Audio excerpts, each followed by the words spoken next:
Good morning, good afternoon, good evening, wherever in the world you might be. I am Nicole BC, and you know everything.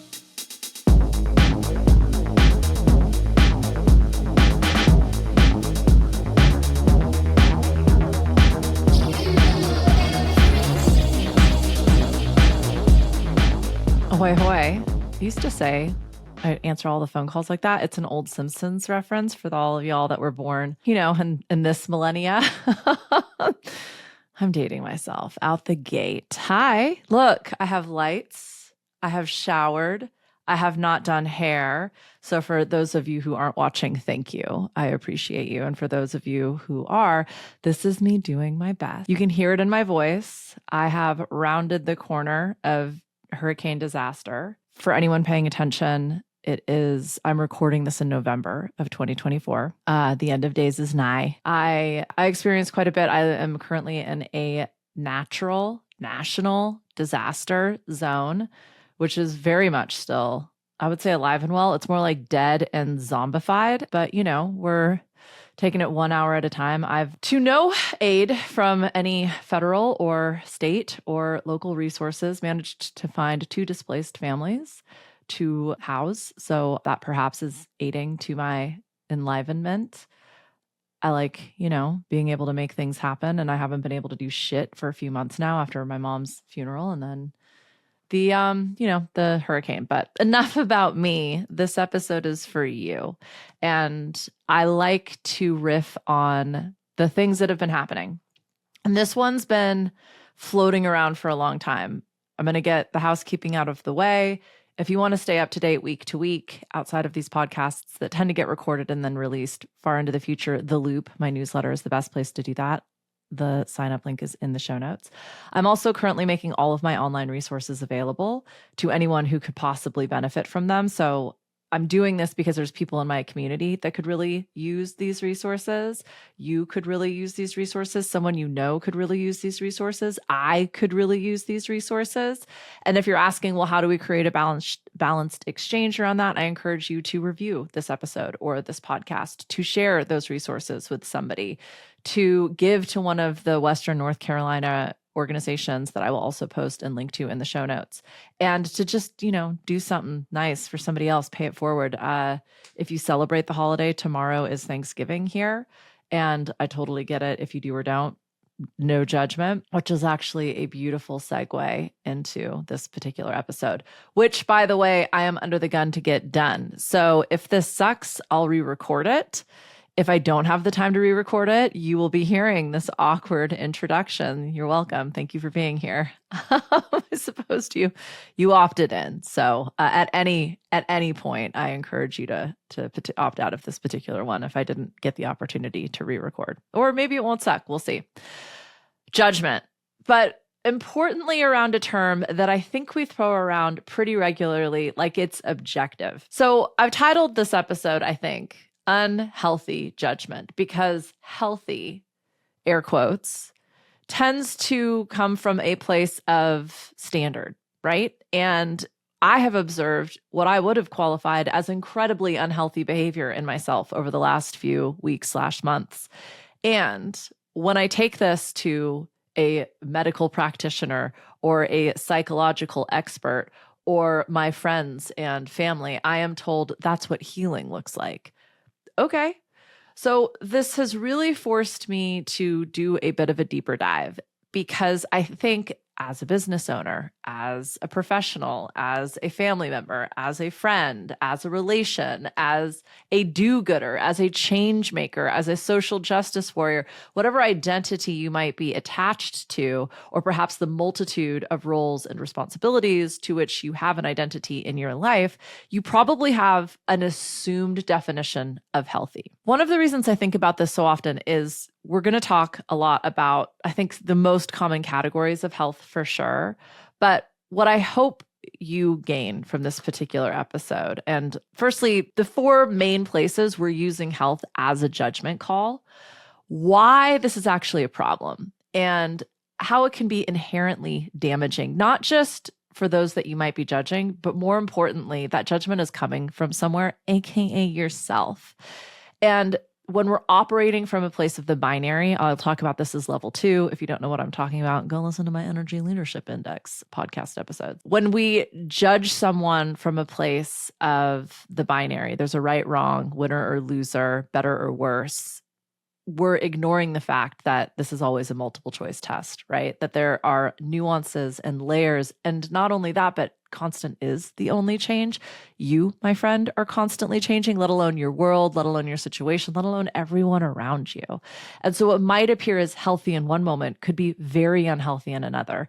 And this is another challenge that we all experience. What could be presenting as healthy or projected outwardly as healthy is coming from a place of incredible dis-ease or unhealthy behaviors and tendencies.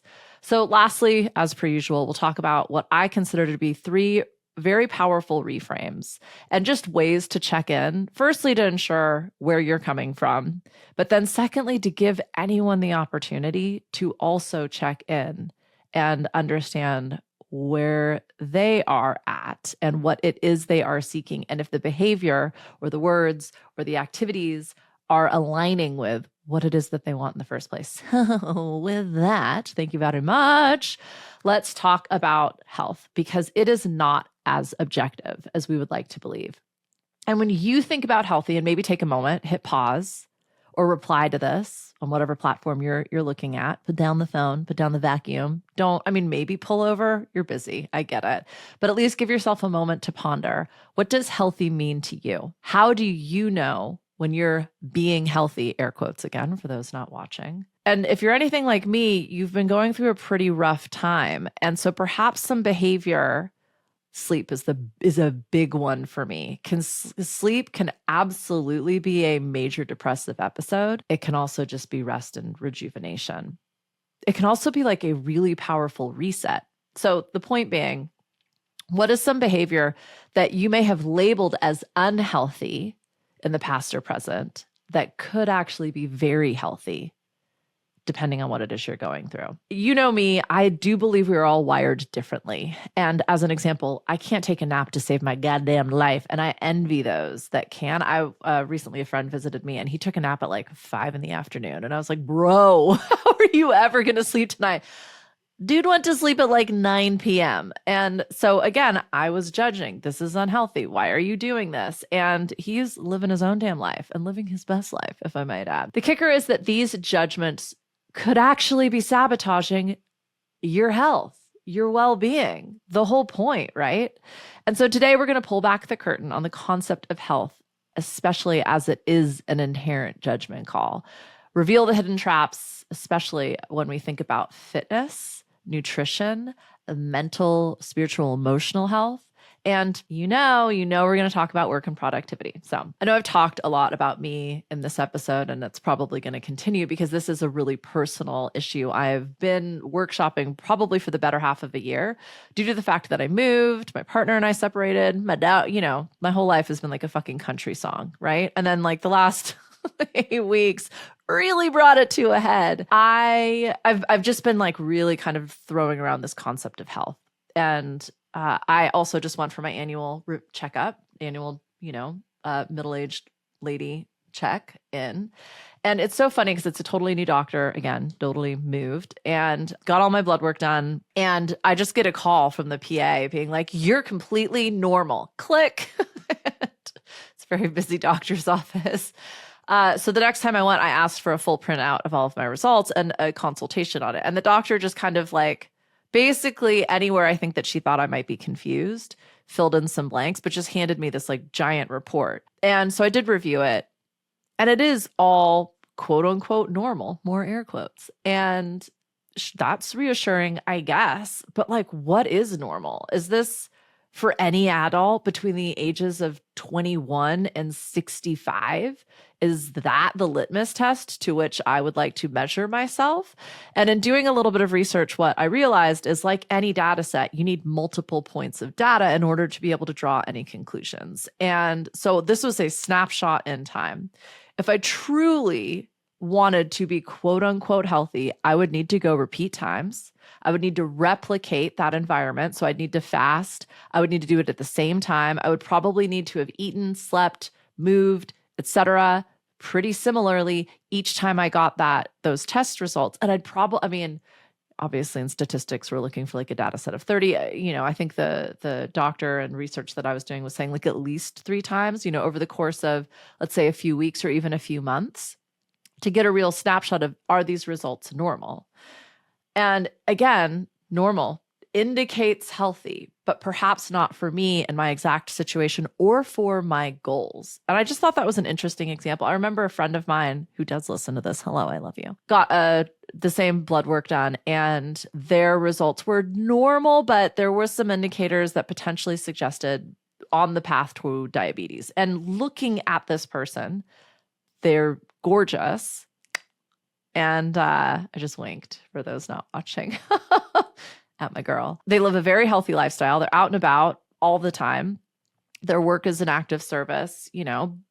They look healthy. Someone could have easily been like, "Buh, whatever." And I'm pretty sure from memory, this person maybe didn't fast before getting their blood test. So they could have just thrown those results out, gone on with their very healthy looking, very healthy feeling life. And they have a genetic predisposition to diabetes, and they have a family member who is currently, some could say, dying of diabetes. So they took action. Now, is that the right thing to do? The wrong thing to do? The results were not immediate. And the lifestyle changes, the dietary changes, the research that they've done to empower themselves in terms of how they can ensure that they don't go down that diabetic path are their own. And some people might have judgments around that because those changes were quote unquote extreme. All I am suggesting is that normal for you, healthy for you, is going to change, and it's not going to apply to me. And yet we're probably going to have a conversation at some point where you're going to be like, "You're doing fine. That's incredibly healthy. I'm so, proud of you." And I might think, I'm not fine. I know I'm not fine. And this is my best, but it is wildly unhealthy. We're both right. We're also both wrong. First, we're going to talk about the 4 most judged areas of health. Physical fitness, obvious, right? People are quick to assume that fitness goals like thinness or muscle tone, or like, what was that, like summer bod or dad bod? I think right now the kids are talking about their winter arc, which is this like extreme fitness thing. I've done 75 hard. Love it, but didn't approach it from an extremity so much as a system, right? We can assume by looking at somebody there's a standard of health, which is also assuming a standard of beauty. But that doesn't at all indicate what our cardiovascular health might be, or our strength, or predictors of long-term health. A lot of women my age are very worried about bone density, and because no matter how much you run, that's not going to contribute to the strength of your bones. And in fact, weightlifting, which a lot of women have not felt empowered to do traditionally, might be a better course of action. So again, it really depends. What is it that you are trying to develop in your own health? What are the indicators that you're actually going to be measuring? And it might just simply be happiness and mood, which is fabulous. And some people would appear outwardly to be, quote, unhealthy, despite the fact that, firstly, their health indicators are very much on track. And secondly, they are incredibly happy with who they are and how they live their lives. There's several studies, one in particular from Harvard Medical School, showing that endurance and strength are obviously going to be things to measure when it comes to your long-term health. And these are things that are measured over time and do not change overnight. And so despite the fact you might have lost 10 pounds, both your endurance and your strength could have decreased. And again, I'm just kind of going to very obvious, superficial, Western American, probably my California native is showing metrics for health. But I remember when meditation became some might even say addictive part of my health practice, I was measuring like how long I could sit for. And I don't think that was coming from a good place. It was very competitive, very addictive, very disassociative. And we'll kind of get back into that a little bit later. But I'm curious, when you see someone at the gym or even on social media, do you judge their health based on how they look? I mean, sure. Or do you celebrate that they're moving their body or they're presenting themselves in a way that they're probably proud of, which is why they're doing the damn thing in the first place. I know every time I see anybody in like a pair of booty shorts or a very revealing outfit, I think it is phenomenal. And I am so excited for them.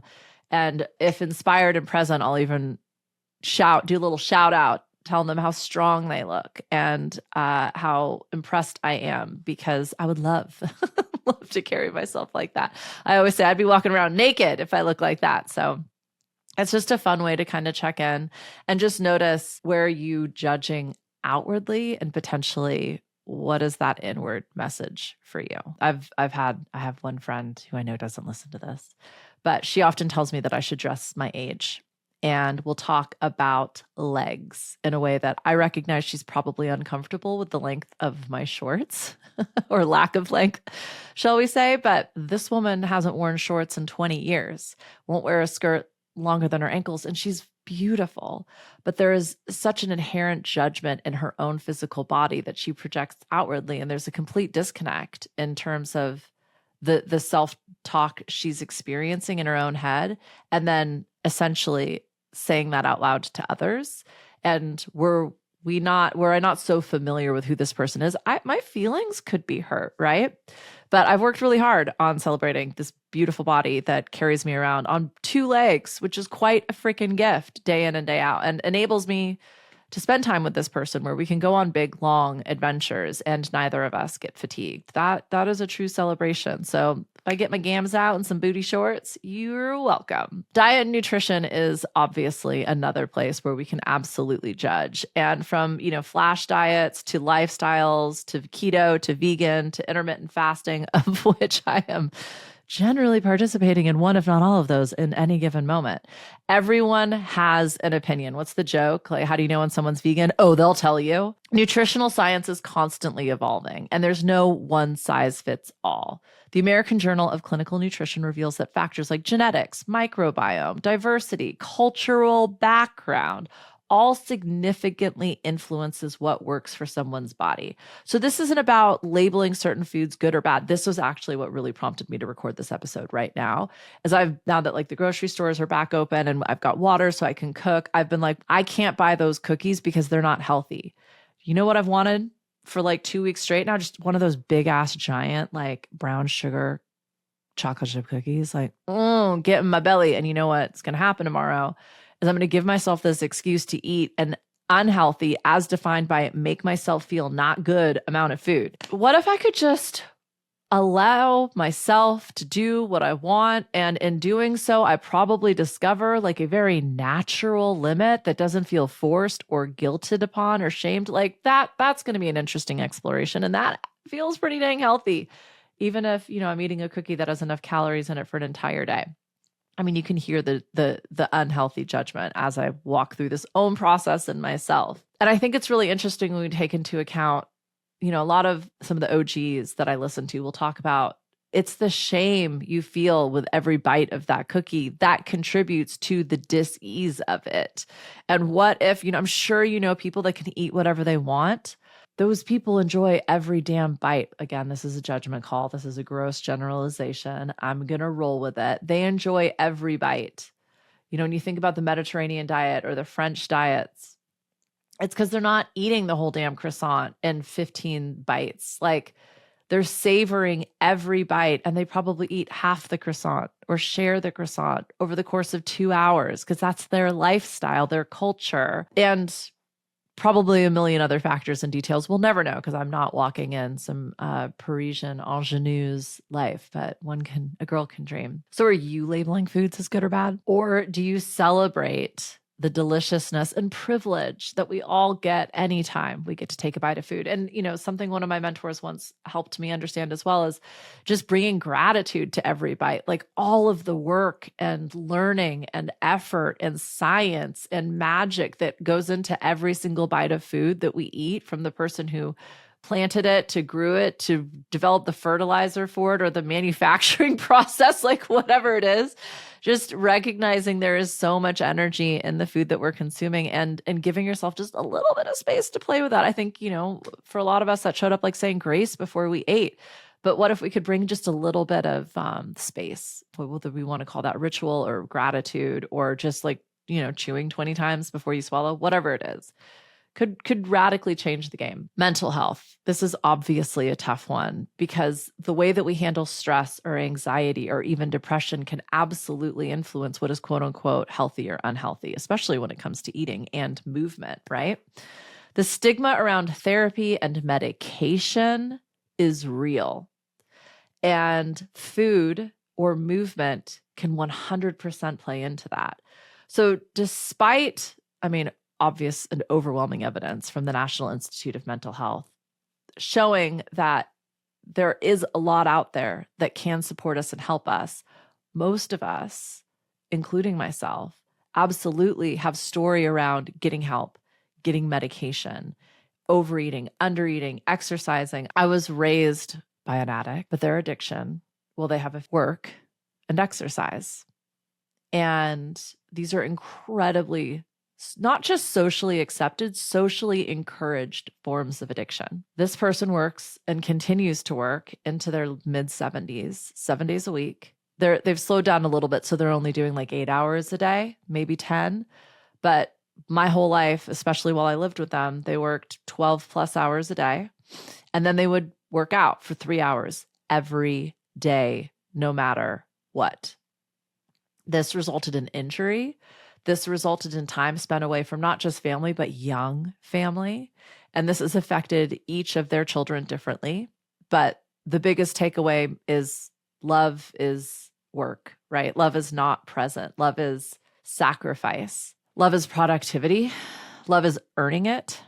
I think the message I was given is you've got to justify every second of your existence. That's chill for like a 3-year-old. No big deal. Has this person ever achieved the goals from their work or from their physical fitness that one would hope you would, working 15 hours a day, 7 days a week, plus 3 hours in the gym, 7 days? Like, no. And there's been no real examination of if this behavior is healthy or unhealthy because we love it, right? We love a worker bee who weighs, this person is a foot taller than me and we weigh the same. So, and they're a man. Anywho, do you silently critique someone for not handling their stress well? Did I just do that? See how nuanced this is? See the paradox? And really it is just about allowing someone to do what they need to do. And if that works for them, let's just think about the inherent judgment. Perhaps I'm triggered because I don't have that in me. I've never had. That's not true. I did have it in me and it nearly killed me in terms of the work ethic. And I had to separate my identity from this person who had set the standard for me, right? But especially when it comes to the movement practice and going to the gym and running 10 miles a day every day, do you silently critique someone for not handling stress well? Or worse, do you judge yourself for feeling exhausted, tired, vulnerable, in need? And or when you fill that void with something, is there more judgment that gets shoveled on top of it? If you've got any thoughts on this, I would absolutely love to hear from you as well. A comment, Freudian slip, but feel free to email me, hello@NicoleBZ.com. Like I said, all of my resources are online right now. There's probably something pretty supportive for you in there. And I would happily point you specifically in the direction of the 18 different things that I have posted. So last and most certainly not least, productivity and work. This one is sneaky, and we kind of got into that earlier, but equating busyness, equating work, equating success, professional success as health, healthful, healthy, being health conscious. The hustle culture has many of us believing that constantly being, air quotes, on is a sign of health and vitality. Research from Stanford University shows that overwork actually decreases productivity and significantly impacts mental and physical health. And I know you all relate to this, and even though I feel like this is the most relevant point for you, this is also probably the most obvious one because I've talked a lot about burnout. And actually, I'll hopefully post to one of my burnout episodes. That was one of my very first episodes. The burnout is not just a person you dated in college. The challenge with burnout, especially for entrepreneurs, and business owners, your nervous system will never allow you to hit that level of output again because of how fucking dangerous it is. It's like, once you fucking touch the oven enough times or the stove, like you're not going to do it again because it hurts. That's the same thing that happens when you go on these sprints. And believe me, my friend, I'm speaking from experience. But when you go on these unhealthy sprints, and that is determined by how it leaves you feeling at the end of it. And we all negotiate. We all tell ourselves just one more email, just one more phone call, just one more paragraph, just one more edit, just one more late Friday night, just one more declined last minute plan to get it done. And that leaves you feeling insecure, unsafe, under-resourced, and your nervous system at some point is just going to be like, computer says no. And then when we do this repeatedly, we shut down and we don't get to control when that happens. Nor do we get to control how long the recovery process is. I've been in 3 months now, my friend. That's the longest to date. I'm usually like a 3-month sprinter, and then I need like 3 days to recover. So guess what? We have to do a complete fucking overhaul of how I've done everything. And I might even do that with you. I did that a couple of years ago, a sort of next year planning session. And I did that in my Discord, but I don't have my Discord anymore. So who knows? Maybe we'll do like a little live. If you want to do something like that, I would love for you to let me know. We've talked a lot now about the inherent judgment and unhealthy/healthy behavior, how it's probably coming from a place of insecurity or, obviously judgment from you. It's being projected outwards. And when we can investigate that from a place of curiosity, things really start to shift. So you're going to notice this most obviously in someone's physical appearance and health, perceived health, someone's diet and nutrition, someone's mental, emotional, spiritual well-being, and absolutely in their work and productivity. And for all you boss bees out there, you're going to experience this, especially as a business owner or professional and the people that you work with as well. It is not for you to judge. There's liability issues as a business owner or boss when it comes to that. But I literally just did this with somebody. They hit me up about something. I was like, that was fucking not okay. I thought about it. I thought about why in this moment do I feel like that was not okay? What is this saying about me? What's the story I'm telling myself? I was then able to have a very productive conversation because I asked them, hey, what was your intention with this? Why did you send this to me knowing where I'm at right now? And it opened up a really beautiful exchange where we were both able to be real and vulnerable and acknowledge this could have been an opportunity. This is probably not the right time. And yet now we trust each other even more because we had kind of a hard conversation, but with this lack of judgment. I immediately, when I had gotten the outreach, was like, this is fucked. And then I asked myself, but where am I fucked up about this? And then when I found that place of neutrality and I purposefully stepped into curiosity, I was like, okay, here's how we have a real conversation about this, where we're both listening to each other and learning from each other. So the biggest problem with judgment, again, probably goes without saying, is judgment creates shame, not change. Brene Brown, our favorite, her research demonstrates that shame is a poor motivator. It isolates people and pushes them into hiding instead of fostering growth. I felt shame when I got that offer. I wanted to then shame this person for even extending this offer. But I took a step back, which then allowed them to actually take a step forward. They actually reached out to me first without me even having to instigate what I thought was going to be a really hard conversation. So if someone critiques your diet or your exercise routine, does it inspire you or just make you feel bad? Now, when you do that to someone else, what do you think happens? Judgment is often rooted in projection.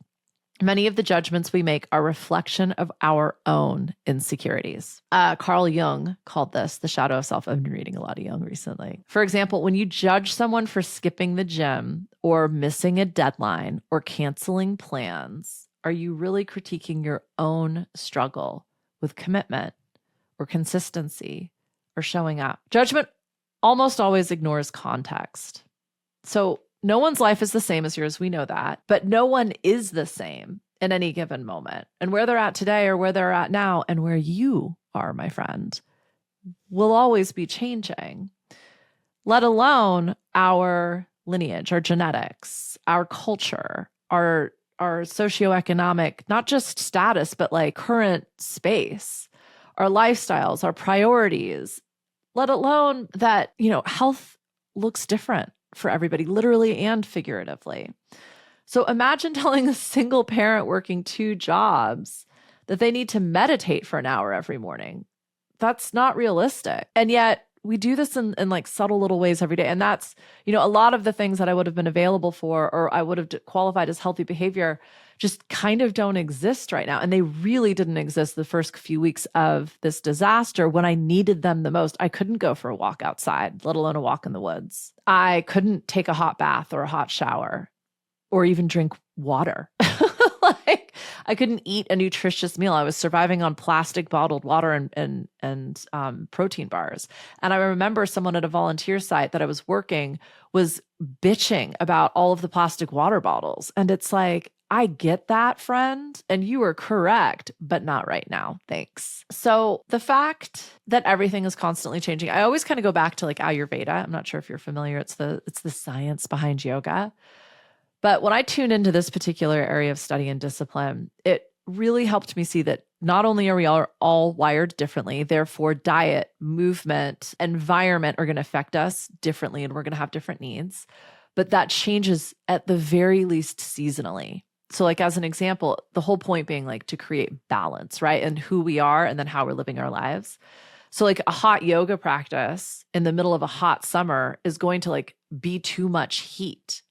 Now, there's different people. Some people need a little more heat in their movement and in their environment, just based on their body's constitution. Moral of the story, things are supposed to change, and there are indicators. The frickin' seasons are a good one. The time of day is another.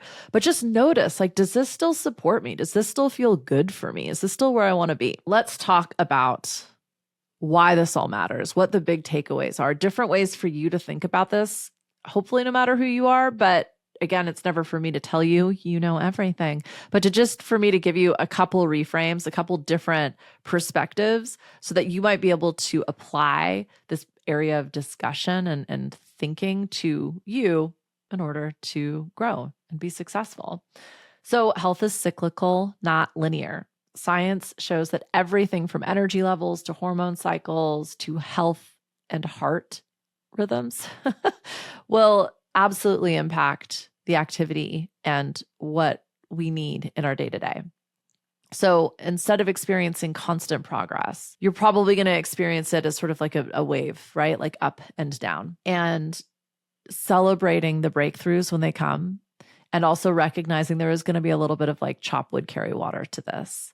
And, going back to that kind of meditation example, I remember one of my very first meditation teachers, I probably showed this a million times, when I was like, I can't, I think we were doing a lot of like candle meditations and yantras and mantras. And I found myself not really able to focus for even a few minutes. And they said, intention is success. And I've held on to that because some days I sit for 2 minutes and then some days I sit for 90. And to be perfectly honest, neither of those are ideal. Those 90-minute sits, I probably sat through a few things that needed to get done. So the point being, just notice the judgment, notice the shaming, the blaming that shows up, and give yourself the space to experience your own definition of health. Figure out what that looks like right now. For me, it is a lot of sleep.